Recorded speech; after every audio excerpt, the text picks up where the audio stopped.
السلام علیکم ورحمۃ اللہ وبرکاتہ۔ ان الحمد للہ نحمده ونستعینه ونستغفره ونعوذ باللہ من شرور انفسنا ومن سیئات اعمالنا، من يهده الله فلا مضل له ومن يضلل فلا هادي له، واشهد ان لا اله الا الله وحده لا شريك له، واشهد ان محمدا عبده ورسوله، اما بعد فإن خير الحديث كتاب الله وخير الهدي هدي محمد صلى الله عليه وسلم، وشر الأمور محدثاتها وكل محدثة بدعة وكل بدعة ضلالة وكل ضلالة في النار۔ بھائیو، یہ لیکچر یا یہ پروگرام خصوصی طور پر حرم پاک مکہ مکرمہ یا حرم نبوی سے متعلق لوگوں کے لیے پیش کیا جا رہا ہے۔ خصوصاً ہمارے ان بھائیوں سے خطاب ہے جو اللہ کی رحمت سے حرمین شریفین کی خدمت کے شرف سے متشرف ہیں۔ اللہ نے ان کو اپنے حرمین کی خدمت کے لیے چن رکھا ہے۔ بھائیوں، اگر ایشیا سے اپنا وطن چھوڑ کر ہم روزی کمانے آئے ہیں تو یہاں دوسری جگہوں پر اور دوسرے دفاتر یا کمپنیوں یا تجارتی دکانوں پر بھی آپ روزی کما سکتے تھے۔ کسی کا فیملی ڈرائیور رہ کر روزی کما لیتے، کسی کمپنی کے دفاتر اور کسی بڑے اور کمرشل کی دکانوں کی صفائی کر کے روزی کما لیتے۔ لیکن یہ بات بھی ذہن میں تازہ کرتے جائیں کہ اگر آپ مکہ مکرمہ اور ریاض کے درمیان مکہ جدہ، مکہ سے مدینہ یا برعکس راستوں پر گاڑیاں ٹریلر چلاتے یا بلڈوزر چلاتے تو کتنی سختیوں کا سامنا ہوتا۔ راستے کے خطرات، پھر گرمی اور سردی کی تکلیفیں، سونے کی تکلیفیں، کھانے پینے کی تکلیفیں برداشت کرتے۔ مگر اللہ نے آپ کو اپنے مقدس گھر بیت اللہ شریف اور بیت الحرام اور مسجد الحرام کی خدمت کا شرف بخشا ہے، اور ہم سب کو اللہ نے اپنا پڑوسی بنایا ہے۔ ہر زمانے میں مکہ مکرمہ میں رہنے والوں کو اہل اللہ کہا جاتا تھا، یعنی اللہ والے۔ اسی طرح انہیں جار اللہ، اللہ کے پڑوسی بھی کہا جاتا تھا۔ تو ہمیں کتنا بڑا شرف ملا ہے، ہمیں اللہ نے اپنے پڑوسی ہونے کا شرف بخشا ہے۔ بھائیوں، یہ بہت بڑی عزت اور تکریم کی بات ہے۔ کروڑوں لوگ جو ایک نظر کعبہ شریف کو دیکھنے کے لیے ترستے رہتے ہیں، یا کچھ گھنٹے یا کچھ دن گزارنے کی تمنا رکھتے ہیں، وہ کبھی کبھی یہ تمنا اپنے دلوں میں لیے اس دنیا سے چلے بھی جاتے ہیں اور یہاں آنے کا موقع ان کو نہیں ملتا۔ کتنی بڑی عزت اور کتنی بڑی اللہ تعالیٰ کی طرف سے ہمارے لیے تکریم ہے کہ اس نے ان کروڑوں لوگوں میں سے ہمیں اپنا پڑوسی بنایا ہے، ہمیں اپنے گھر میں رہنے اور اس کی خدمت کی توفیق دی ہے۔ آپ کو معلوم ہونا چاہیے کہ یہی مکہ مکرمہ ہے جو ہم سب کے حبیب محبوب محمد الرسول اللہ صلی اللہ علیہ وسلم کی جائے پیدائش اور جائے پرورش ہے۔ آپ نے اپنے بچپن کا اکثر حصہ اسی مکہ میں گزارا ہے۔ کچھ سالوں کے لیے اللہ نے حلیمہ سعدیہ کے یہاں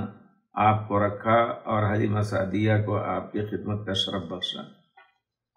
اسی مکہ میں نبی کریم صلی اللہ علیہ وسلم قریش کے لوگوں کی بکریاں مزدوری پر چرایا کرتے تھے، مگر بلکہ مکہ اپنے شہر ہی میں نبی کریم صلی اللہ علیہ وسلم مزدوری کر کے حلال روزی کماتے تھے۔ اللہ اکبر! اولاد آدم میں آپ سب سے افضل، مگر مزدوری کر کے حلال روزی کھاتے تھے۔ اگر آپ چاہتے تو اللہ آپ کے لیے مکے کے پہاڑوں کو سونا بنا دیتا اور انہی سے سونے کو ابال دیتا، لیکن چونکہ اللہ تعالیٰ آپ کو پوری دنیا کے لیے نمونہ بنانے والا تھا، اس لیے آپ کو اس کام کا مکلف کیا کہ آپ اپنی روزی خود کما کر کے حلال روزی اپنے ہاتھ کی کمائی سے کھائیں، تاکہ لوگ یعنی آپ کی امت کے لوگ اپنے دست و بازو سے حلال روزی کما کر کھائیں، پیٹ میں حرام روزی نہ جانے پائے۔ اسی مکہ مکرمہ میں اللہ رب العزت نے آپ کو رسالت اور نبوت سے سرفراز فرمایا۔ آپ نے اپنی جان کو خطرے میں ڈال کر اس دعوت کو اپنی قوم قریش اور دیگر قبائل عرب کو پہنچایا۔ آپ جھٹلائے گئے، آپ کو جادوگر کہا گیا، دنیا کا لالچی اور لوگوں پر حکومت کا خواہاں کہا گیا، آپ کو پاگل کہا گیا، مگر آپ نے اپنے فرائض کو ادا کرنے میں کمی نہیں کی۔ مکہ والوں کی ہٹ دھرمی جب زیادہ بڑھی تو آپ نے طائف جا کر وہاں کے لوگوں کو بھی اللہ کا دین پہنچایا۔ وہاں کے لوگوں نے بھی قبول نہیں کیا، تو پھر آپ مکہ تشریف لائے۔ آخر آپ کو شہید کر دینے کا فیصلہ کر لیا گیا تھا۔ کفار قریش کے تمام قبیلے مل کر کے نبی کریم صلی اللہ علیہ وسلم کو شہید کر دینا چاہتے تھے، اور تمام قبیلوں نے مل کر نبی کریم صلی اللہ علیہ وسلم کے منزل مبارک کو گھیر لیا کہ جب نکلیں گے تو ہم سب بیک وقت ان پر حملہ کر دیں گے، تاکہ پیارے رسول کے خاندان، خصوصی خاندان کے لوگ ہم سب سے جنگ نہ کر سکیں، سب کے ان کا خون ہم سب کے اوپر رہے گا، کس کس سے جنگ کریں گے۔ اللہ نے اپنی رحمت سے اپنے نبی کو ان کے درمیان سے ایسا نکال لیا کہ ان کو خبر تک بھی نہ ہوئی، اور آپ غار ثور میں حضرت ابوبکر رضی اللہ تعالیٰ عنہ کے ساتھ چھپے اور پھر مدینہ منورہ پہنچے۔ یہی وہ مکہ ہے بھائیو، جس میں ہم لوگ، آپ اور ہم سانس لے رہے ہیں، دن گزار رہے ہیں۔ یہیں سے ہمارے نبی کو نکالا گیا۔ مکہ سے رخصت ہوتے ہوئے وطن کا چھوڑنا بہت ہی تکلیف کی باعث ہوتی ہے، جبکہ ایک مظلوم ظلم سے بھاگ کر کے اپنے وطن کو چھوڑتا ہے تو بڑی تکلیف ہوتی ہے۔ ہمارے نبی کو بھی نکالا گیا۔ مکہ سے رخصت ہوتے ہوئے آپ باہر نکل کر کے مسجد حرام سے باہر نکل کر کے مکہ اور کعبہ کی طرف چہرہ مبارک کر کے فرمانے لگے، واللہ اے مکہ، اللہ کی قسم، انک لاحب البلاد اللہ، تو اللہ کے نزدیک سب سے محبوب شہر ہے، وانک لاحب البلاد الی، اور تو میرے نزدیک بھی سب سے محبوب بستی ہے، ولولا ان قومک اخرجونی ما خرجت، اگر تمہاری قوم نے مجھے نکلنے پر مجبور نہ کیا ہوتا تو میں تجھ سے باہر نہ جاتا۔ آپ اسی شہر میں کھا پی رہے ہیں، آپ اور ہم اسی شہر میں کھا پی رہے ہیں جہاں سے پیارے رسول صلی اللہ علیہ وسلم کو نکالا گیا۔ اس پر اللہ کا شکر ادا کریں۔ جتنے دن اور ماہ یہاں گزر رہے ہیں انہیں غنیمت سمجھیں اور اس مقدس پاک شہر کے حقوق کو ادا کریں۔ آپ کو یاد کرانا چاہتا ہوں کہ اس شہر مکہ بلکہ پورے حدود حرم کی فضیلت یہ ہے کہ یہاں کی ایک صلاۃ، یعنی ایک نماز کو صلاۃ کہیں، ایک صلاۃ دوسری مساجد میں، دنیا کی دوسری مساجد میں یا دوسری جگہوں کی صلاۃ کی بنسبت 1,00,000 صلاۃ کے برابر ہے۔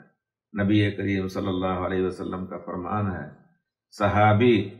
حضرت جابر رضی اللہ تعالیٰ عنہ راوی ہیں کہ رسول اللہ صلی اللہ علیہ وسلم نے فرمایا، صلاۃ فی مسجدی ھذا افضل من 1000 صلاۃ فیما سواہ الا المسجد الحرام، ایک صلاۃ میری مسجد میں 1000 کے برابر ہے، مسجد حرام میں ایک صلاۃ 1,00,000 صلاۃ کے برابر ہے دوسری جگہوں کی نسبت۔ اللہ کی رحمت بہت بڑی ہے کہ ایک صلاۃ مسجد کعبہ یا مسجد الحرام میں پڑھیں گے تو 1,00,000 صلاۃ کا اجر ملے گا۔ مکے کے ایک عالم نقاش نام کے تھے، انہوں نے حساب کر کے بتایا کہ مسجد حرام کی ایک صلاۃ اکیلے اگر پڑھیں گے، ایک صلاۃ 55 سال 6 ماہ اور 20 دن کی صلاۃ کے برابر ہے۔ ایک صلاۃ، ایک ظہر کی نماز اگر اکیلے پڑھ رہے ہیں تو 55 سال 6 ماہ اور 20 دن کی صلاۃ کے برابر ہے۔ کتنی بڑی رحمت اور رحمت کی کتنی بڑی وسعت ہے اللہ رب العزت کی۔ اور پھر یہ فضیلت حدود حرم میں جہاں کہیں بھی آپ نماز پڑھیں گے، مسجد حرام کے ساتھ خاص نہیں ہے، کہیں بھی رہیں آپ، کسی کیمپ میں رہیں مکے میں، وہاں بھی جب تک حدود حرم کے اندر ہے، اور حدود حرم آپ جانتے ہیں چاروں طرف اس کے بڑے بڑے علامات بنا دیے گئے ہیں، بتا دیے گئے ہیں، تو یہ اجر حدود حرم میں جہاں کہیں بھی آپ صلاۃ پڑھیں گے وہ اجر ملے گا انشاءاللہ۔ پھر صحیح حدیث میں ہے نبی کریم صلی اللہ علیہ وسلم نے فرمایا کہ جماعت کی صلاۃ، ایک صلاۃ 25 درجہ افضل ہے بنسبت اکیلے صلاۃ پڑھنے کے۔ ذرا غور کریں کہ جماعت کے ساتھ صلاۃ پڑھنے سے، آپ جہاں کہیں بھی ہوں جماعت سے صلاۃ پڑھنے کی کوشش کریں۔ صلاۃ جماعت ہر شخص پر فرض ہے جو مسجد جا سکتا ہے، واجب ہے۔ پیارے رسول نے ایسے لوگوں کے گھروں کے جلانے کی نیت کر لی تھی جو لوگ اذان ہونے کے بعد اپنے گھروں میں بیٹھ رہتے ہیں، لیکن آپ نے فرمایا کہ اس میں کچھ لوگ ایسے ہیں، بچے ہیں، عورتیں ہیں جن پر جماعت فرض نہیں ہے، ورنہ میں ان کا گھر جلا دیتا۔ اس وجہ سے کوشش کریں کہ جب بھی اذان ہو اور اللہ کا شکر ہے کہ آپ فارغ ہیں کام سے، تو فوراً مسجد کی طرف آپ رخصت کریں، جائیں، سنتیں پڑھیں، ذکر اذکار کریں۔ تو پیارے رسول کا فرمان ہے کہ جماعت کی صلاۃ 25 درجہ افضل ہے بنسبت اکیلے پڑھنے کے۔ اس حساب سے جماعت کے ساتھ حرم پاک کی ایک صلاۃ، یعنی حدود حرم کی بھی یا حرم پاک میں آپ پڑھیں گے تو اور مزید بڑھ جائے گا۔ اگر انسان خشوع خضوع اور تمام ارکان و واجبات اور سنن کے ساتھ اس کی ادائیگی کرتا ہے تو ایک صلاۃ کا درجہ 25 لاکھ ہو جاتا ہے، 25 لاکھ ہو جاتا ہے۔ بھائیو، اللہ رب العزت نے ہم پر کتنا بڑا احسان فرمایا ہے کہ اپنے گھر کی مسجد یعنی مسجد الحرام میں صلوات پڑھنے کا شرف بخشا، اور رات دن ہم یہاں اور دوسرے نیک کام بھی کر سکتے ہیں، طواف وغیرہ کر کے مزید اجر کا موقع اللہ نے دیا، یہ سب کام کر سکتے ہیں۔ وقت پر عمرہ کر کے مزید اللہ کے ہاں اجر پا سکتے ہیں، اور تمام گناہ معاف ہو جاتے ہیں ایک عمرے کے درمیان سے دوسرے عمرے کے۔ جو اللہ کے حقوق سے متعلق ہیں، چھوٹے گناہ، بڑے گناہوں کے لیے آپ کو توبہ لازم ہے آپ کے اوپر۔ البتہ حقوق العباد بغیر بندوں کے حق کو ادا کیے وہ اللہ تعالیٰ معاف نہیں کرے گا۔ ہزار آپ نیکیوں کے کام کریں اور جن پر یہ ہے کہ فلاں کام کرنے سے تمام گناہ معاف ہو جاتے ہیں، تو چھوٹے گناہ جن کی آپ پرواہ نہیں کرتے ہیں وہ مقصود ہیں، بڑے گناہوں کے لیے ہمیں توبہ کرنا ہوگا۔ تو ہم سب یہاں کے قیام کو غنیمت سمجھ کر اللہ کا شکر ادا کریں،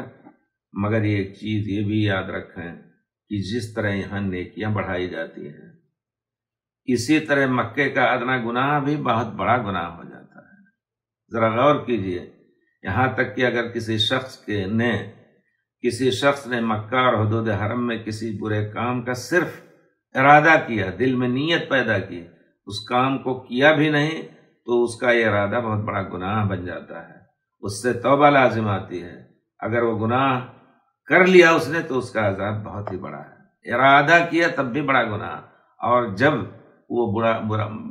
برا کام، بڑا گناہ کر لیا تو یقیناً اور ہی اس کا گناہ بڑھ جاتا ہے، اور اس پر اللہ کا غضب اور ہی زیادہ آتا ہے۔ اللہ رب العزت ان الذين كفروا يصدون عن سبيل الله والمسجد الحرام الذي جعلناه للناس سواء العاكف فيه والباد ومن يرد فيه بإلحاد بظلم نذقه من عذاب أليم۔ فرمان باری تعالیٰ ہے، ان الذين كفروا ويصدون عن سبيل الله والمسجد الحرام الذي جعلناه للناس سواء العاكف فيه والباد ومن يرد فيه بإلحاد بظلم نذقه من عذاب علیم۔ ترجمہ یہ ہے کہ جو کوئی حرم مکہ میں ظلم کے ساتھ الحاد کا ارادہ کرے گا تو ہم اسے دردناک عذاب چکھائیں گے۔ تو الحاد سے مراد کفر و شرک اور عام گناہ مراد ہیں۔ حضرت عبداللہ بن مسعود پیارے رسول کے ساتھی، بہت بڑے عالم فقیہ، کہتے ہیں اگر کوئی عدن یعنی یمن میں رہ کر کے یہ ارادہ کرے کہ میں بیت اللہ میں جا کر کے فلاں شخص کو قتل کروں گا، تو اللہ رب العزت اسے سخت عذاب چکھائیں گے۔ یعنی یہ ارادہ دور بیٹھ کر کے، ابھی اس نے اس کی تکمیل بھی نہیں کی، اگر نہیں کیا تو اللہ تعالیٰ قتل کے گناہ سے معاف کرے گا، لیکن یہ ارادہ محض اتنا بڑا گناہ ہے کہ اس سے توبہ لازم آتی ہے۔ اس لیے بھائیو، جس شخص کو اللہ رب العزت نے مکے کے حدود میں بسنے، رہنے، زندگی گزارنے یا چند ایام ہی کے گزارنے کا شرف بخشا ہے، اسے چاہیے کہ اسلامی آداب کے ساتھ اپنے ایام اور اپنے اوقات کو یہاں گزارے۔ جس طرح صلات کی نیکیاں زیادہ ہوتی ہیں، اسی طرح یہاں کی معمولی غلطی اور چھوٹا گناہ بھی بڑا ہو جاتا ہے۔ تو پھر ہمارا مکہ ایسی صورت میں کہ ہم اللہ کی نافرمانی کریں یا غلط کام کریں، ہمارا مکے میں اور حدود حرم میں قیام بہت بڑے خسارے کا کام ہوگا۔ اور یہ بات ہمیشہ ہم یاد رکھیں کہ جب حرم یا حدود حرم میں محض ارادہ کرنے سے سخت عذاب کی دھمکی اللہ رب العزت نے دی ہے، تو پھر بڑے گناہ کے ارتکاب پر کتنا سخت عذاب ہوگا۔ بھائیو، یہ دنیا چند سالوں یا چند دنوں کی ہے، اور ہمیں یقین ہے کہ ہم سب کو مر کر پھر اٹھایا جائے گا، اور ہر ایک کو اللہ کے سامنے پیش کیا جائے گا۔ پھر اللہ رب العزت کے سامنے ہمارے تمام اعمال پیش کیے جائیں گے۔ ہمارے اعمال کو اللہ تعالیٰ اپنے فرشتوں کے ذریعے سے لکھوا رہا ہے، حالانکہ وہ ہمارے اعمال سے غافل نہیں ہے، دیکھ رہا ہے، سن رہا ہے، ہمارے عقائد اور ہمارے اعمال کا علم رکھتا ہے۔ اس کے باوجود اللہ تعالیٰ نے انسانی اعمال کے محفوظ کرنے کے لیے کئی طریقے رکھے ہیں۔ اس میں یہ ہے کہ فرشتوں کو حکم دیا کہ ان کے چھوٹے بڑے عمل کو وہ لکھ دیا کریں، اور اللہ رب العزت قیامت کے دن فرشتوں کا لکھا ہوا یہ نوشتہ بندوں کے سامنے پیش کرے گا، اور اللہ رب العزت فرمائے گا اقرأ کتابک کفی بنفسک الیوم علیک حسیبا، اپنا نامہ اعمال خود پڑھ لو، اپنے اعمال کی کتاب کو خود پڑھ لو، اور خود پڑھ کر اپنے نفس کا حساب کر لو کہ تمہیں جنت میں جانا ہے یا جہنم میں۔ پھر ہمارے یہ ہاتھ پیر بھی دوسرا طریقہ اللہ تعالیٰ نے ہمارے اعمال کے محفوظ رکھنے کا، ہمارے ہاتھ اور پیر کو حکم دیا ہے کہ ہمارے اعمال محفوظ رکھیں۔ یہ ہاتھ پیر اللہ کے یہاں گواہی دیں گے، آنکھ کان ناک بھی بول کر اللہ رب العزت کے سامنے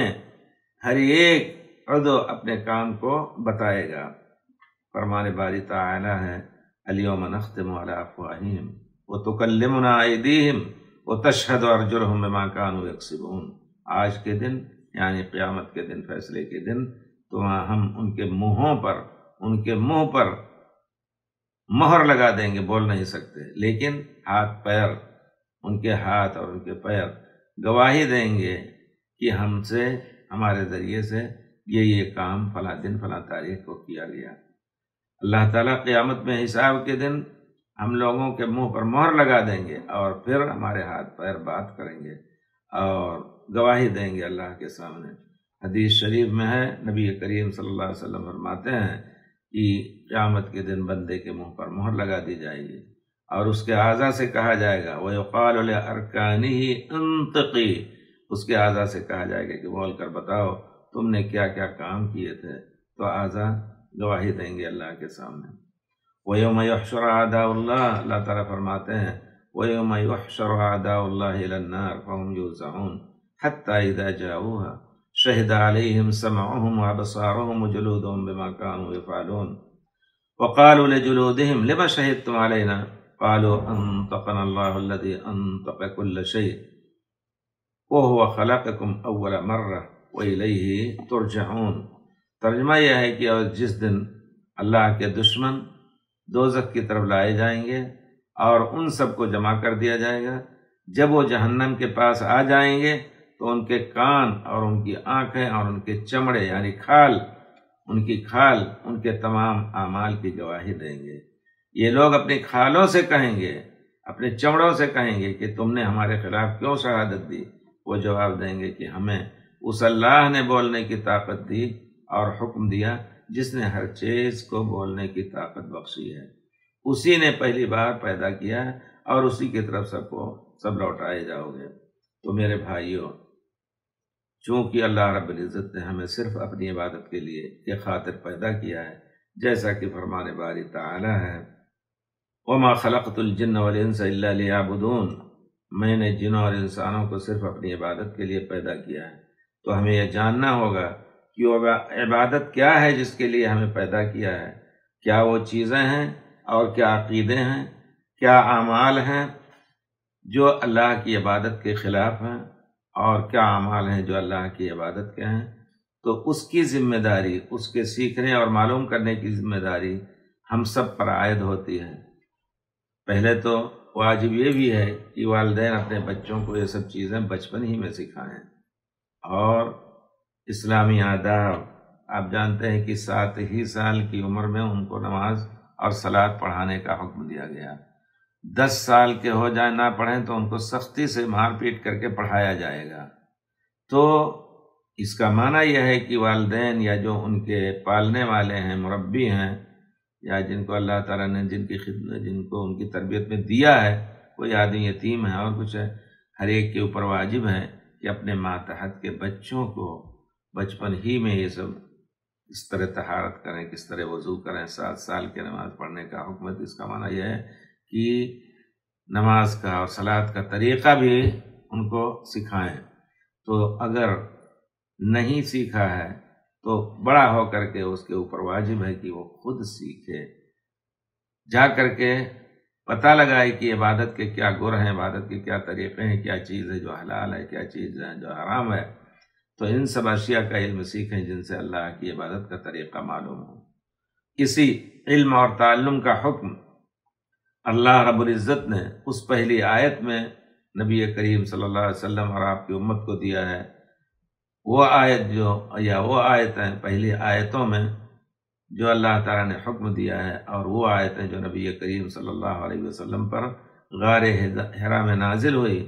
جبریل علیہ السلام غار حرا میں آئے اور آپ کے حکم سے اور اللہ کے حکم سے یہ آیتیں دیں آپ کو، اور کہا اقرأ، اللہ کہتا ہے اقرأ بسم ربک الذی خلق، خلق الانسان من علق، اقرأ وربک الاکرم الذی علم بالقلم،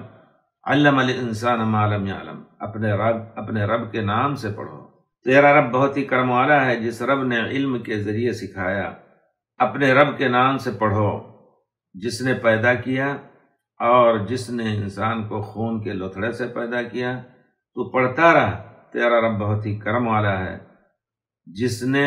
قلم کے ذریعے سکھایا، جس نے انسان کو وہ سب کچھ سکھایا جو نہیں جانتا تھا۔ تو اس کے لیے اللہ تعالیٰ نے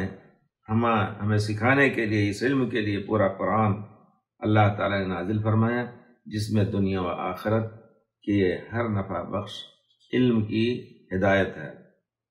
اور پھر نبی کریم صلی اللہ علیہ وسلم کو اللہ تعالیٰ نے آخری نبی بنا کر آپ کی اطاعت کا حکم دیا۔ قرآن کریم کی تفسیر اور اس کی توضیح نبی کریم صلی اللہ علیہ وسلم کے ذمہ کیا۔ اللہ تعالیٰ فرماتا ہے وَأَنزَلْنَا إِلَيْكَ الذِّكْرَ لِتُبَيِّنَ لِلنَّاسِ مَا نُزِّلَ إِلَيْهِمْ وَلَعَلَّهُمْ يَتَفَكَّرُونَ، ہم نے آپ کے اوپر یہ قرآن نازل کیا تاکہ لوگوں کے سامنے اس کی توضیح اور اس کا بیان فرما دیں اور اس کی تفسیر بیان فرما دیں،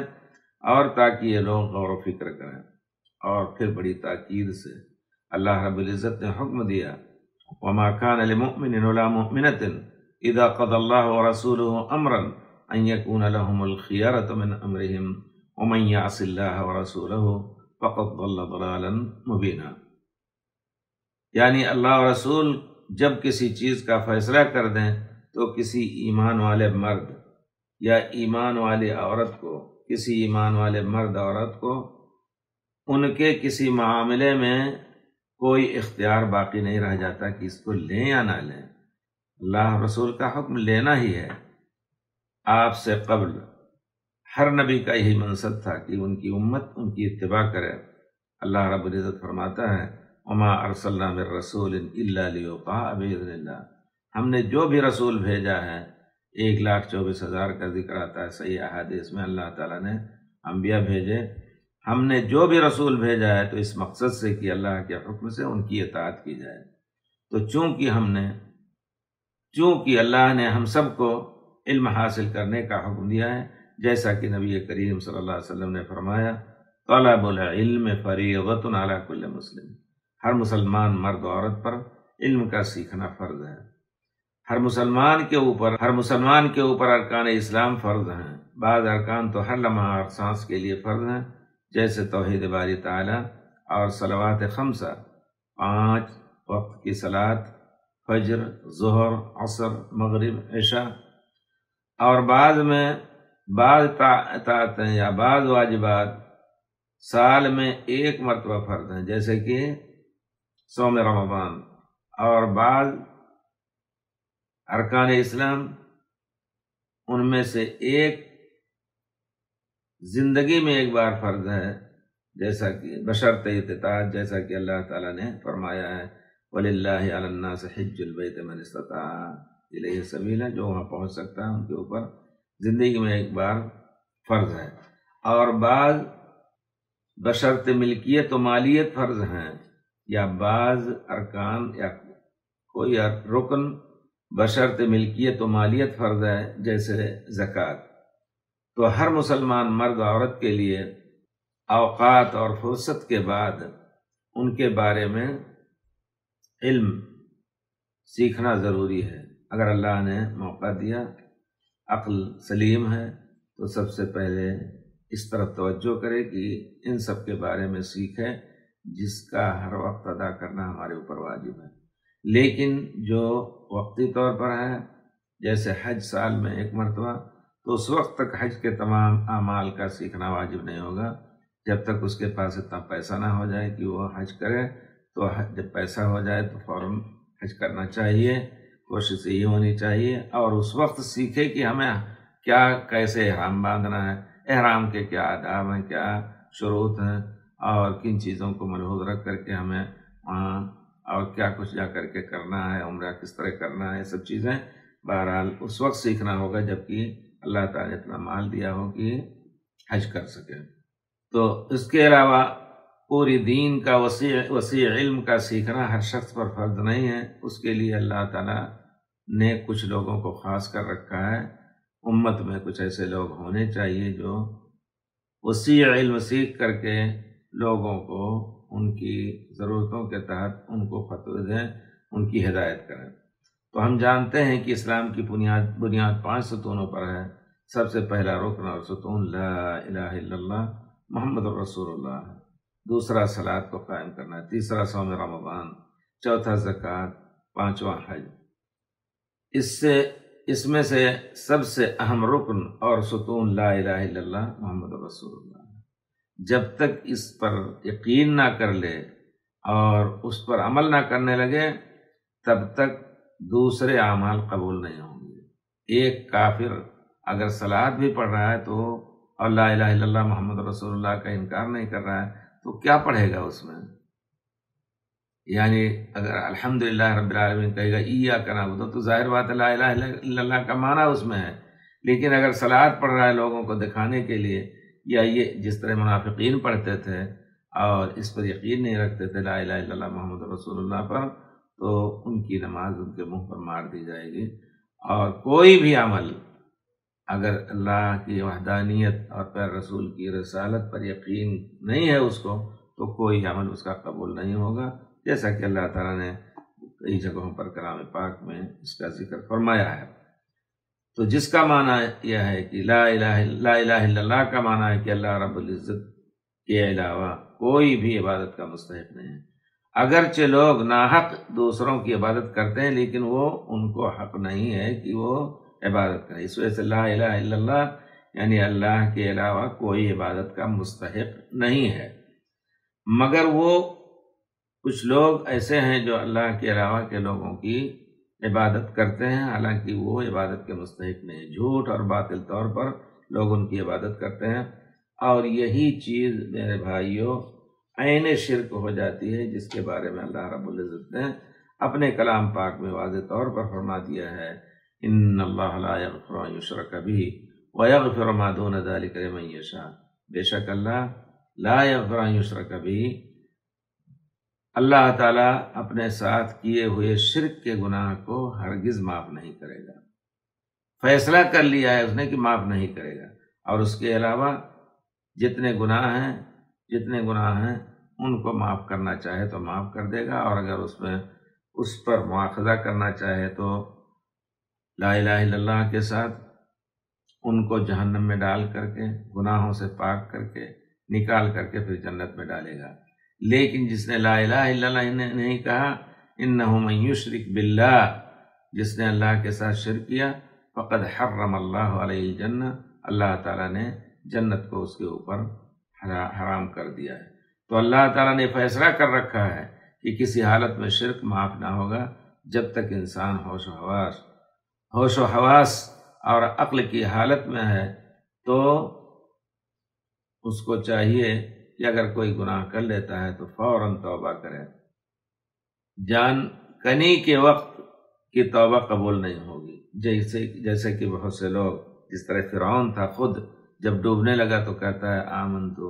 میں ایمان لایا اس رب پر جس پر موسیٰ اور ان کی قوم ایمان لائے۔ سبحان اللہ۔ اللہ تعالیٰ نے فرمایا الآن، اب تم ایمان لا رہے ہو، اس سے پہلے تم نے اللہ کی نافرمانی کی اور کفر کیا۔ تو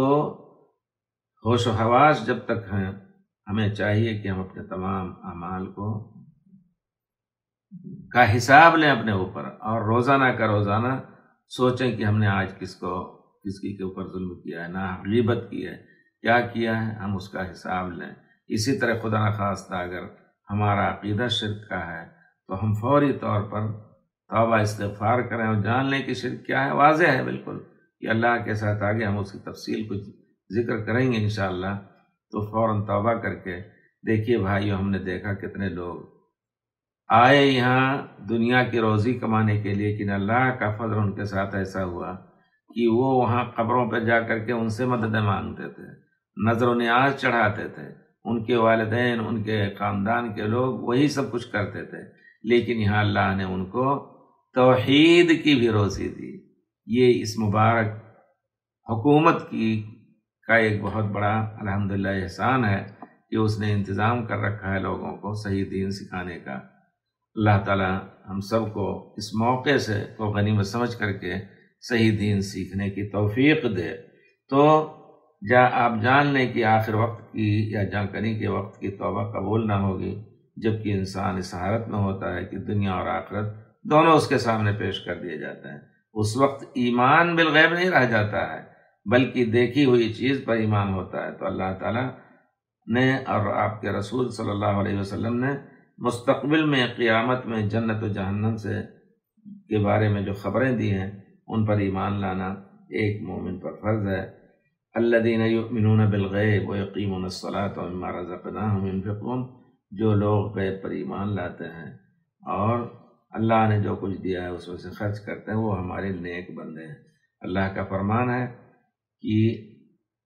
الف لام میم ذالک الکتاب ھدی للمتقین الذین ذالک الکتاب لا ریب فیہ ھدی للمتقین۔ یہ قرآن اس اللہ کی طرف سے ہونے میں، اس کے سچ ہونے میں، اس کے حق ہونے میں کوئی شبہ نہیں ہے۔ ھدی للمتقین، متقین لوگوں کے لیے ہدایت ہے جو اللہ اور رسول کی غیب کی چیزوں پر یقین رکھتے ہیں، اللہ اور رسول کی خبر کردہ غیب کی چیزوں پر یقین رکھتے ہیں۔ آئندہ کیا ہوگا، اور آدمی مرنے کے بعد قبر میں جائے گا، وہاں حساب کتاب ہوگا، یہ چیز تو کوئی دیکھتا نہیں ہے، لیکن اس پر ہمیں پورے طور پر یقین رکھنا ہے، جس طرح ہم اپنے وجود پر یقین رکھتے ہیں، غیب کی چیزوں پر یقین رکھتے ہیں اور اللہ کی دی ہوئی روزی میں سے اللہ کی راہ میں خرچ کرتے ہیں۔ نیز فرمایا، یہ بھی فرمایا اللہ تعالیٰ نے، وَلَيْسَتِ التَّوْبَةُ لِلَّذِينَ يَعْمَلُونَ السَّيِّئَاتِ، ایسے لوگوں کی توبہ قبول نہیں ہوگی۔ لَيْسَتِ التَّوْبَةُ لِلَّذِينَ يَعْمَلُونَ السَّيِّئَاتِ حتى إذا حضر أحدهم الموت قال إني تبت الآن ولا الذين يموتون هم كفار أولئك أعتدنا لهم عذابا أليما۔ ان لوگوں کی توبہ قبول نہیں ہوگی جو برائیاں کرتے جائیں یہاں تک کہ جب ان میں سے کسی کے پاس موت آ جائے، حتی اذا حضر احدهم الموت، موت آ جائے تو یہ کہے کہ اے اللہ اب میں نے توبہ کی، اور ان لوگوں کی توبہ بھی قبول نہ ہوگی جو کفر ہی میں مر جائیں، ان کے لیے ہم نے المناک عذاب تیار کر رکھا ہے، مرتے وقت جو توبہ کریں گے۔ اب اس موڑ پر پہنچ کر مجھے یہ کہہ لینے کی اجازت دیجیے کہ بے شک ہم میں سے بہت سے لوگ ایسے ماحول میں پلے ہوں گے جس میں شرک کا رواج ہے، بدعتوں کا رواج ہے، اسی دین میں نئے عقیدے اور اعمال کو دین میں داخل کر کے انہیں ہمارے غلط علماء سو انہیں دین کی چیزیں سمجھاتے ہیں اور لوگ اس کو دین کی چیز سمجھ کر کے اللہ سے تقرب کے نام سے اس قسم کا کام کرتے ہیں۔ اس قسم کی چیزوں کا نبی کریم صلی اللہ علیہ وسلم، اس قسم کی چیزوں کو جو دین میں نئی چیزیں داخل کی جاتی ہیں، آپ نے اس کو بدعت کہا ہے اور فرمایا ہے کہ ہر بدعت گمراہی ہے اور ہر گمراہی جہنم میں لے جانے والی ہے۔ کتنے لوگ ہیں یہ علماء سو جو قبروں سے مدد مانگنے کو لوگوں کی تاکید کرتے ہیں، جائز کہتے ہیں، خود مجاور بن کے اور وہاں نظر و نیاز کھا کر کے مستنڈے بنتے ہیں۔ اللہ تعالیٰ کے ہاں ان کا کیا حال ہوگا۔ اللہ تعالیٰ ہم سب کو اپنے خالص توحید پر عمل کرنے کی، عقیدہ رکھنے کی توفیق دے۔ بھائیو، ہم سب کے حبیب محبوب محمد الرسول اللہ صلی اللہ علیہ وسلم کی زندگی ہی میں عرفات کے دن میدان عرفات میں اللہ رب العزت نے نبی کریم صلی اللہ علیہ وسلم کو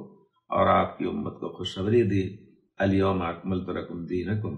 واتممت علیکم نعمتی ورضیت لکم الاسلام دینا۔ آج ہم نے تمہارے لیے دین کو مکمل کر دیا اور اپنی نعمت تمام کر دی، اور دین اسلام ہی کو جو یہ مکمل ہوا ہے، جس میں نہ شرک ہے نہ شرک کا شائبہ ہے، جہاں شبہ بھی شرک کا ہو تو وہاں بھی اس سے توبہ استغفار کر کے دور رہنا ہے، تو دین اسلام ہی کو تمہارے لیے ہم نے پسند کیا ہے، جس میں کوئی بدعت نہیں، کوئی ایسی چیز نہیں جس کو کہا جائے گی اچھی بدعت ہے۔ ہر بدعت گمراہی ہے، پیارے رسول نے فرما دیا۔ تو جو لوگ آپ کو سمجھاتے ہیں اور ہمیں سمجھاتے ہیں کہ یہ اچھی بدعت ہے اور یہ نیک کا کام ہے، نیکی کا کام ہے، تو یقیناً یہ لوگ برے علماء قرآن و حدیث کو چھوڑ کر کے اپنی منمانی باتیں یا اپنے بزرگوں کے نام سے، اپنے پیروں کے نام سے یہ سب باتیں مشہور کر کے لوگوں کو دھوکے دیتے ہیں۔ آج ہم نے تمہارے لیے دین کو مکمل کر دیا اور اپنی نعمت تمام کر دی، اور دین اسلام ہی کو تمہارے لیے دین پسند کیا ہے۔ اس وجہ سے کسی کے لیے جائز نہیں کہ بغیر شرعی دلیل کے دین کے نام سے کوئی بات کہے یا کوئی کام کرے۔ ہرگز کوئی بھی کام کرنا ہے، ہمیں پتہ لگانا ہے کہ پیارے رسول کا طریقہ کیا تھا، پیارے رسول نے ہمیں کیا حکم دیا۔ لقد کان لکم فی رسول اللہ اسوۃ حسنہ، پیارے رسول کی زندگی ہمارے لیے بڑا اچھا نمونہ ہے۔ اور اطیعوا اللہ واطیعوا الرسول، اللہ اور رسول کی اطاعت کرو، کتنی بار اللہ تعالیٰ نے ہمارے اوپر فرض کیا ہے۔ اس وجہ سے کسی کے لیے ہرگز جائز نہیں کہ بغیر شرعی دلیل کے دین کے نام سے کوئی بات کہے یا کوئی بات کسی کو بتائے کہ اس کو کرو، یہ دین کی چیز ہے، یا کوئی کام کرے۔ اللہ رب العزت فرماتے ہیں وَلَا تَقُولُوا لِمَا تَصِفُ أَلْسِنَتُكُمُ الْكَذِبَ وَلَا تَقُولُوا لِمَا تَصِفُ أَلْسِنَتُكُمُ الْكَذِبَ هَذَا حَلَالٌ وَهَذَا حَرَامٌ لِتَفْتَرُوا عَلَى اللَّهِ الْكَذِبَ إِنَّ الَّذِينَ يَفْتَرُونَ عَلَى اللَّهِ الْكَذِبَ لَا يُفْلِحُونَ، یعنی اپنی زبانوں سے جھوٹ بول کر کے کسی چیز کو حلال و حرام نہ کہو، یہ اللہ پر جھوٹ بولنا ہوگا، اور جو لوگ اللہ پر جھوٹ بولتے ہیں وہ کامیاب نہ ہوں گے۔ یہاں تک کہ نبی کریم صلی اللہ علیہ وسلم کے بارے میں بھی اللہ رب العزت نے فرمایا، کلام پاک کے بارے میں فرمایا تنزیل من رب العالمین، یہ قرآن اللہ کی طرف سے اتارا گیا ہے، رب العالمین کی طرف سے اتارا گیا ہے۔ وَلَوْ تَقَوَّلَ عَلَيْنَا بَعْضَ الْأَقَاوِيلِ لَأَخَذْنَا مِنْهُ بِالْيَمِينِ ثُمَّ لَقَطَعْنَا مِنْهُ الْوَتِينَ فَمَا مِنْكُمْ مِنْ أَحَدٍ عَنْهُ حَاجِزِينَ۔ یہ قرآن اللہ کا اتارا ہوا ہے، اگر یہ نبی ہم پر کوئی بات بنا کر کے ہماری طرف منسوب کر کے کہتے کہ اللہ کی بات ہے، تو البتہ ہم ان کے ہاتھ کو پکڑ لیتے اور ان کی شہ رگ کو کاٹ دیتے، ہم ان کی شہ رگ کو یعنی ان کے گردن کاٹ دیتے۔ ان آیات کی روشنی میں یہاں سے میں کھل کر بات کہوں گا کہ بے شک امت مسلمہ کے درمیان کچھ ایسے علماء بھی ہیں جو نبی کریم صلی اللہ علیہ وسلم کے خلاف عقیدہ رکھتے ہیں اور لوگوں کو اس کی طرف دعوت دیتے ہیں۔ وہ عقیدے شرک کے عقیدے ہیں، جس شرک کے متعلق اللہ نے بتایا اور آپ نے سنا کہ اللہ کے ہاں وہ سب سے بڑا گناہ ہے، اللہ نے اسے معاف نہ کرنے کا فیصلہ کر رکھا ہے۔ اور یہ بھی ہمیشہ یاد رکھیں کہ ہر وہ عمل شرک ہے جس میں اللہ کی ذات یا صفات میں یا عبادت میں جو چیزیں اپنے لیے اللہ تعالیٰ نے خاص کر رکھی ہیں ان چیزوں میں غیر اللہ کو شریک کیا جائے، یا غیر اللہ کے لیے ہی کیا جائے، یا غیر اللہ کو سفارشی بنا کر کے اللہ کے ساتھ خاص کردہ چیزوں کو ان کے لیے ان کو راضی کر کے تاکہ وہ اللہ سے اللہ کے نزدیک ہمارے لیے سفارش کر دیں، جیسا کہ کہتے ہیں، تو ان سب چیزوں کو اللہ تعالیٰ نے شرک کہا ہے۔ اس کی مزید توضیح ہے، اسے اس طرح سمجھیں کہ آپ مکہ مکرمہ میں ہیں، عمرہ اور حج کرتے ہیں، عمرہ کی نیت کرتے ہی آپ لبیک پڑھتے ہیں، لبیک اللہم لبیک لبیک لا شریک لک لبیک ان الحمد والنعمت لک والملک لا شریک لک۔ اس کا ترجمہ یہ ہے کہ اللہ میں حاضر ہوں، میں یہ چاہتا ہوں کہ آپ لوگ جو بھی بات صلاۃ وغیرہ کے بارے میں بھی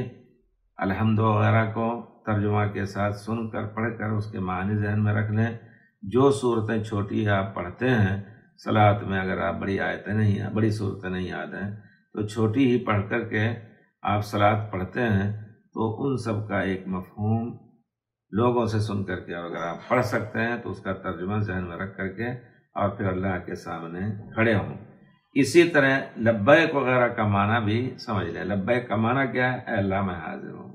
بار بار حاضر ہوں تیرے دربار میں، تیرے حکم سے، تیرے حکم پر اس کی تکمیل کے لیے حاضر ہوں، تیرا کوئی شریک نہیں ہے، حاضر ہوں، تمام تعریفیں تیری ہی ہیں اور تمام نعمتوں کا مالک تو ہی ہے، تو ہی تمام نعمتوں کو دینے والا ہے، اس میں کوئی تیرا شریک نہیں۔ یہ سب ہم سب کے حبیب صلی اللہ علیہ وسلم اور ہم سب کے نمونہ پیارے رسول محمد صلی اللہ علیہ وسلم اور آپ کے صحابہ کرام کا لبیک ہے، جس میں کسی شرک کا شائبہ نہیں۔ مگر دیکھیے نبی کریم صلی اللہ علیہ وسلم کے کفار کا لبیک کیا تھا؟ صحیح روایتوں میں ہے، وہ کہتے تھے لبیک اللہم لبیک لبیک لا شریک لک لبیک الا شریکا ملکتہ وما ملک، لبیک اللہم لبیک لبیک لا شریک لک لبیک الا شریکا ملکتہ وما ملک۔ اس کو یاد کریں لیکن عمرے کے وقت کہنے کے لیے نہیں، اس کا معنی سمجھیں۔ حاضر ہوں اے اللہ، کہتے تھے کفار قریش، حاضر ہوں اے اللہ، تیرے در پر حاضر ہوں، بار بار حاضر ہوں، تیرا کوئی شریک نہیں، صرف وہی تیرا شریک ہے جس کا تو مالک ہے، اور وہ چیز جس کا وہ مالک ہے اس کا بھی تو ہی مالک ہے۔ سبحان اللہ۔ الا شریکن، اس چیز کا بھی مالک ہے جو تیرا شریک اس کا مالک ہے۔ اللہ اکبر۔ جس چیز کا مالک شریک ہے تو بھی اس کا مالک ہے۔ گویا اللہ تعالیٰ ہی کو سب سے بڑا مالک سمجھتے تھے، لیکن اس کے باوجود کچھ شریک ایسے جانتے تھے کہ اللہ کے وہ کام کرنے والے ہیں، اللہ کی ذات اور اللہ کی صفات میں شریک ہیں۔ سبحان اللہ۔ بھائیوں، یہاں غور کریں کہ یہاں اس لبیک میں بھی وہ سب کو، اللہ کو سب چیزوں کا مالک سمجھتے تھے، مگر اس کا شریک بھی مانتے تھے کہ وہ رب جس کا مالک ہے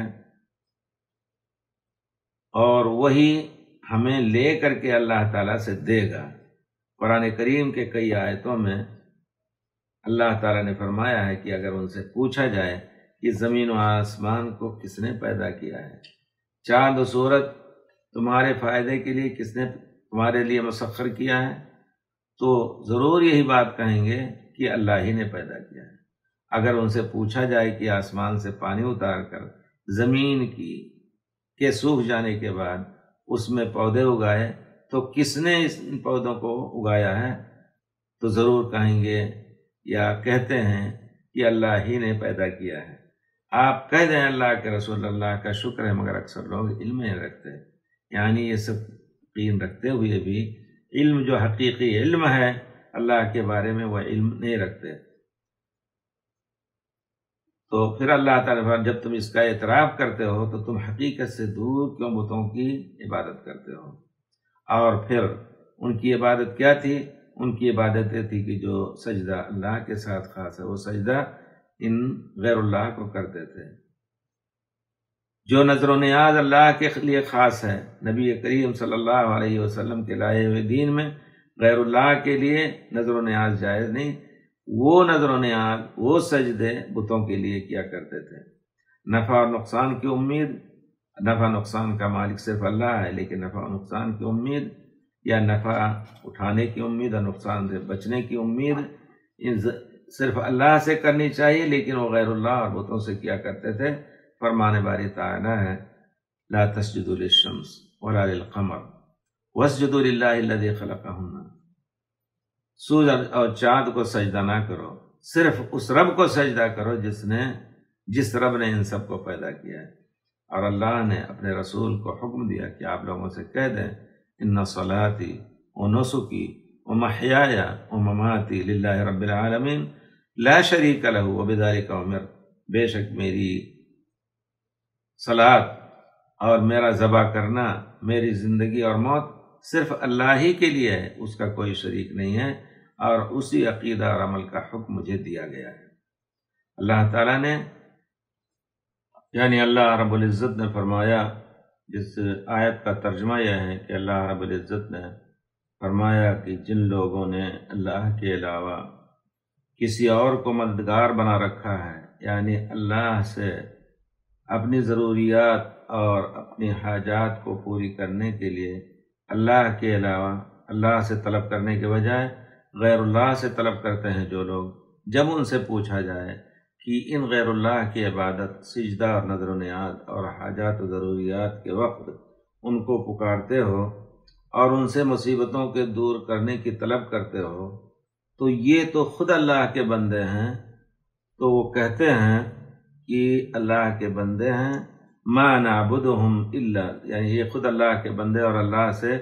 قربت حاصل کرنے کی کوشش کرتے ہیں، تو جواب دیتے ہیں ما نعبدہم الا لیقربونا الی اللہ زلفی ان اللہ یحکم بینہم فیما ھم فیہ یختلفون، ہم ان کی عبادت صرف اس وجہ سے کرتے ہیں کہ یہ ہمیں اللہ کے قریب کر دیں گے۔ اللہ کہتے ہیں ان اللہ یحکم بینہم فیما ھم فیہ یختلفون، جس چیز میں ان کا اختلاف ہے اللہ تعالیٰ اس کا فیصلہ سناتا ہے، اس کا فیصلہ اللہ کے پاس ہے، وہی حق بات بتاتا ہے، اللہ ہی فیصلہ کرتا ہے جس چیز میں وہ اختلاف کرتے ہیں۔ اختلاف کرتے ہیں کس طرح؟ یعنی اس زمانے میں بھی جب کہ کفار قریش اور دوسرے قبائل بتوں کی پوجا کرتے تھے، کچھ لوگوں کو اللہ تعالیٰ نے توفیق دی کہ وہ دین حق اور حضرت ابراہیم علیہ السلام کی توحید کو سیکھیں اور اس پر اعتراض بھی کرتے تھے،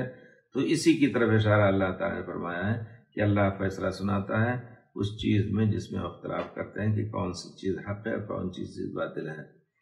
اسی طرح ان کو واسطہ شفاعت اور شفارت بناتے تھے کہ ہم ڈائریکٹ اللہ کے پاس نہیں پہنچ سکتے، یہ لوگ اللہ کے جناب میں چونکہ ان کا درجہ بہت بڑا ہے، یہ لوگ ہماری سفارش کریں گے۔ فرمان باری تعالی ہے وَيَعْبُدُونَ مِن دُونِ اللَّهِ مَا لَا يَضُرُّهُمْ وَلَا يَنفَعُهُمْ وَيَقُولُونَ هَؤُلَاءِ شُفَعَاؤُنَا عِندَ اللَّهِ قُلْ أَتُنَبِّئُونَ اللَّهَ بِمَا لَا يَعْلَمُ فِي السَّمَاوَاتِ وَلَا فِي الْأَرْضِ سُبْحَانَهُ وَتَعَالَى عَمَّا يُشْرِكُونَ۔ ترجمہ یہ ہے کہ یہ لوگ اللہ کے علاوہ ایسے لوگوں کی عبادت کرتے ہیں جو کوئی نفع نہیں پہنچا سکتے اور نہ نقصان پہنچا سکتے ہیں، اور کہتے ہیں کہ یہ لوگ اللہ کے جناب میں ہماری سفارش کرنے والے ہیں۔ اے پیارے رسول، آپ ان سے کہہ دیں کہ تم لوگ اللہ کو ایسی چیز سکھا اور بتا رہے ہو جو اللہ کو معلوم نہیں، نہ آسمانوں میں نہ زمین میں، وہ پاک و برتر ہے ان لوگوں کے شرک سے۔ دیکھیے کتنی وضاحت کے ساتھ اللہ رب العزت نے ان کی سفارش کے عقیدے کو شرک بتا دیا ہے کہ یہ شرک ہے، اور کفار کے اپنے معبودات کے لیے نظر و نیاز کو شرک بتا رہا ہے، بتایا ہے اللہ رب العزت نے، اور وہ اللہ کو بتا رہے ہیں کہ نہیں یہ لوگ ہماری سفارش کریں گے۔ ابونا ابراہیم علیہ السلام کے خالص عقیدہ توحید کو عرب اور کفار نے بدل دیا تھا۔ حضرت ابراہیم علیہ السلام نے دعا کی تھی کہ اے اللہ تعالیٰ مجھے اور میری اولاد کو بتوں کی پوجا کرنے سے بچا، مگر سینکڑوں بت بنا کر کے عرب کے لوگ پوج رہے تھے، مکے کے لوگ پوج رہے تھے، ان سے مدد مانگتے، ان کے لیے ذبح کرتے اور نظر و نیاز بھی چڑھاتے، مگر اسلام سے پہلے بھی، نبی کریم صلی اللہ علیہ وسلم کی بعثت سے پہلے بھی کچھ لوگ ان کے اس شرکیہ کاموں پر نکیر اور انکار کرتے تھے، اور وہ خالص توحید پر تھے۔ صحیح بخاری میں ہے کہ حضرت زید بن عمرو بن نفیل قریش کے ذبائح اور ان کے نذر و نیاز اور چڑھاوے پر انکار کرتے ہوئے کہتے تھے الشاة خلقها اللہ وانزل من السماء الماء وانبت لها من الارض ثم تذبحونها على غیر اسم اللہ۔ اللہ ہی نے بکری کو پیدا کیا ہے اور زمین سے پانی آسمان سے پانی اتار کر کے زمین میں اللہ تعالیٰ نے بکری کے لیے گھاس اگائی، تو کس عقل سے غیر اللہ کے نام سے اسے ذبح کر رہے ہو؟ جب اللہ نے پیدا کیا، اللہ ہی اس کو پال رہا ہے، گھاس پھوس اس کے لیے پیدا کر رہا ہے، تو کس عقل سے غیر اللہ کے نام سے اس بکری کو ذبح کرتے ہو؟ اس کو تو صرف اللہ ہی کے نام سے ذبح کرنا تھا۔ یہ جاہلیت کے زمانے میں، اسلام سے پہلے اس طرح کے لوگ تھے جو انکار کرتے تھے اس قسم کی چیزوں پر۔ اسی کا اشارہ ہم نے ذکر کیا کہ اللہ تعالیٰ قیامت میں فیصلہ کرے گا ان چیزوں پر جس میں یہ اختلاف کر رہے ہیں۔ بھائیو، غور کریں کہ اس زمانے میں بہت سے مسلمان کفار مکہ و عرب سے بڑھ کر کے شرک کرتے ہیں۔ کفار عرب سخت مصیبت میں اگر کشتی ڈوبنے لگتی یا کشتی پر سوار ہوتے تو غرق ہونے کے ڈر سے صرف اللہ ہی کو پکارتے، وہاں بتوں کی یاد نہیں کرتے۔ اللہ تعالیٰ نے ان کی اس خصلت کو، ان کی اس عادت کو، ان کے اس عمل کو ذکر کیا ہے فَإِذَا رَكِبُوا فِي الْفُلْكِ دَعَوُا اللَّهَ مُخْلِصِينَ لَهُ الدِّينَ۔ جب یہ لوگ کشتیوں پر سوار ہوتے، فَإِذَا رَكِبُوا فِي الْفُلْكِ دَعَوُا اللَّهَ، جب یہ لوگ کشتیوں پر سوار ہوتے تو صرف اللہ ہی کو خالص کر کے پکارتے۔ فَإِذَا رَكِبُوا فِي الْفُلْكِ دَعَوُا اللَّهَ مُخْلِصِينَ لَهُ الدِّينَ کہ اگر ان سے پوچھا جائے کہ زمینوں فَإِذَا رَكِبُوا فِي الْفُلْكِ دَعَوُا اللَّهَ مُخْلِصِينَ لَهُ الدِّينَ، ترجمہ یہ ہے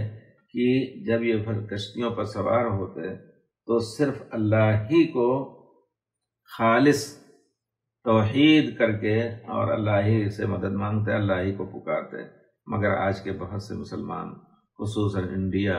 پاکستان، بنگلہ دیش، برما، سری لنکا یا نیپال ہو، ان میں سے صرف انہی سے ڈائریکٹ مدد مانگتے ہیں۔ یہ نہیں جانتے کہ یہ ہماری سفارش صرف کریں گے، اور رو کر کے گڑ گڑا کر کے کہتے ہیں آپ نہیں دیں گے تو کون دے گا۔ یہی عقیدہ رکھتے ہیں کہ یہی ہمیں روزی دے سکتے ہیں، اولاد دے سکتے ہیں، مصیبتوں کو ہماری ٹال سکتے ہیں۔ حالانکہ اللہ رب العزت نے فرمایا ادعونی استجب لکم، ڈائریکٹ تو مجھے کوئی واسطہ نہیں ہے، نہ کسی کو سفارشی بناؤ، ڈائریکٹ مجھے پکارو، میں تمہاری دعا کو قبول کروں گا۔ اگر آپ دیکھیں حقیقت میں کتابوں میں لکھا ہے، لوگوں نے اپنے آنکھوں دیکھا حال، کہتے ہیں بابا فرید گنج شکر، بابا فرید ان کا نام، مشہور نام گنج شکر ہے، ان کا کوئی دربار بھی ہے جس میں کسی عالم نے جا کر کے دیکھ کر کے اور یہ بیان کیا ہے کہ اس قبر پر لکھا ہے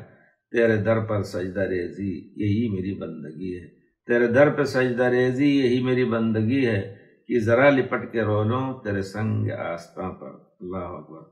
اور مزار کے دروازے پر لکھا ہے ہم نے یہ بندگی کا طریقہ بنا لیا، اپنے بابا کو یاد کیا، سر جھکا لیا۔ اب بتائیں سبحان اللہ، اس پر اور اس کو یہ شرک ہے یا اور کچھ ہے؟ اللہ کا واسطہ بیچ میں، یا ان کو اللہ کا واسطہ نہیں دے رہے ہیں، یا اللہ کا کے درمیان سفارشی نہیں بنا رہے ہیں، بلکہ ڈائریکٹ انہی سے ان کو مانگنے اور ان کے سجدہ کرنے کی بات کر رہے ہیں۔ آپ نے سنا ہوگا لوگ نعرہ لگاتے ہیں یا معین الدین چشتی لگا دے پار کشتی، اور پھر کہتے ہیں کہ مسلمانوں میں شرک ہو ہی نہیں رہا ہے۔ لوگ ایسا بھی کہہ سکتے ہیں، کہتے ہیں کہ مسلمانوں میں شرک ہو نہیں سکتا، پھر نعوذ باللہ اللہ رب العزت کو جھوٹا بنا رہے ہیں، جھوٹا بتا رہے ہیں۔ اللہ تعالیٰ فرماتے ہیں وَمَا يُؤْمِنُ أَكْثَرُهُم بِاللَّهِ إِلَّا وَهُم مُشْرِكُونَ، وَمَا يُؤْمِنُ أَكْثَرُهُم بِاللَّهِ إِلَّا وَهُم مُشْرِكُونَ، اکثر لوگ اللہ پر ایمان کا دعویٰ کرتے ہوئے بھی شرک کرتے ہیں۔ اب اس سے بڑھ کر کے شرک کیا ہوگا؟ کہتے ہیں ہم مسلمان ہیں، مومن ہیں، اور جو ان کو توحید کی طرف دعوت دیتے ہیں، ان کو برا کہتے ہیں، ان کو وہابی کہتے ہیں، کافر کہتے ہیں۔ سبحان اللہ، کتنی بڑی شیطان کی تدبیر ہے کہ مسلمانوں کو کس طرح ان کے دین سے ہٹا دیا جائے، اور خود ان کے کارندے اور اس قسم کے غلط علماء اس قسم کی باتوں کی انہیں سمجھاتے ہیں اور اس کی ہمت افزائی کرتے ہیں۔ میں اپنی بات کو اس وقت بر وقت علامہ حالی رحمۃ اللہ، الطاف حسین حالی، جو ہندوستان کے موحد عالم اور شاعر تھے، ان کی مسدس کے یہ شعر پڑھ کر کے ختم کروں گا۔ کرے غیر گر بت کی پوجا تو کافر، جو ٹھہرائے بیٹا خدا کا تو کافر۔ یعنی یہ ہندو جو بت کی پوجا کرتے ہیں آپ کے سامنے، آپ کہتے ہیں یہ لوگ کافر ہیں، اللہ کے دشمن ہیں، اور جو اللہ کا بیٹا کہتے ہیں حضرت عیسیٰ علیہ السلام کے یعنی نصارہ لوگ، تو ان کو بھی آپ کافر کہتے ہیں۔ جھکے آگ پر بہر سجدہ تو کافر، آگ کا سجدہ کرتے ہیں تو کہتے ہیں کافر ہے۔ کواکب میں مانے کرشمہ تو کافر، کچھ لوگ سورج اور چاند اور تاروں کی پوجا کرتے ہیں، اس کو بھی آپ کافر کہتے ہیں۔ مگر مومنوں پر کشادہ ہے راہیں، علامہ حالی کہتے ہیں مگر مومنوں پر کشادہ ہے راہیں، پرستش کریں شوق سے جس کی چاہیں، وہ دین جس سے توحید پھیلی جہاں میں، ہوا جلوہ گر حق زمین و زماں میں، وہ دین جس سے توحید پھیلی جہاں میں، یعنی دین اسلام جس کو مکمل کر کے اللہ تعالیٰ نے پیارے رسول کو خوشخبری دی، وہ دین جس سے توحید پھیلی جہاں میں، ہوا جلوہ گر حق زمین و زماں میں، رہا شرک باقی نہ وہم و گما میں، وہ بدلا گیا آ کے ہندوستان، وہ دین بدل دیا گیا وہ دین بدلا گیا آ کے ہندوستان میں۔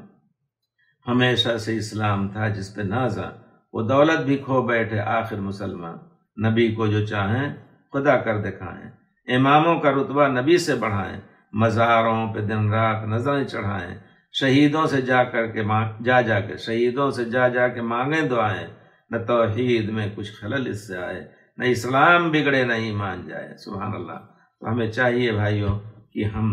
خاص طور پہ مکے میں ہیں، ہم صحیح دین کو سیکھنے کی کوشش کریں۔ آپ کو انشاءاللہ صحیح دین یہیں سے ملے گا، پوری دنیا میں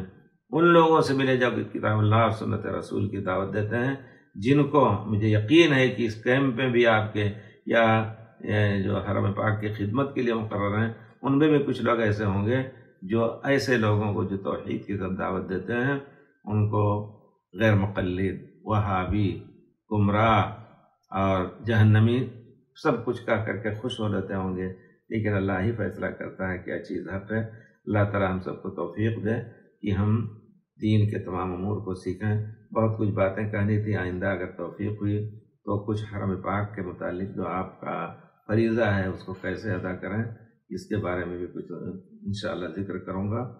اللہ تعالیٰ ہم سب کو دین کی سمجھ دے اور اس کو حاصل کرنے کی کوشش کی توفیق دے۔ السلام علیکم ورحمۃ اللہ وبرکاتہ۔ آپ کا بھائی وصی اللہ محمد عباس، الوقرہ یونیورسٹی کا پروفیسر اور مسجد حرام کا مدرس، فی امان اللہ، حفظکم اللہ۔ السلام علیکم ورحمۃ اللہ وبرکاتہ۔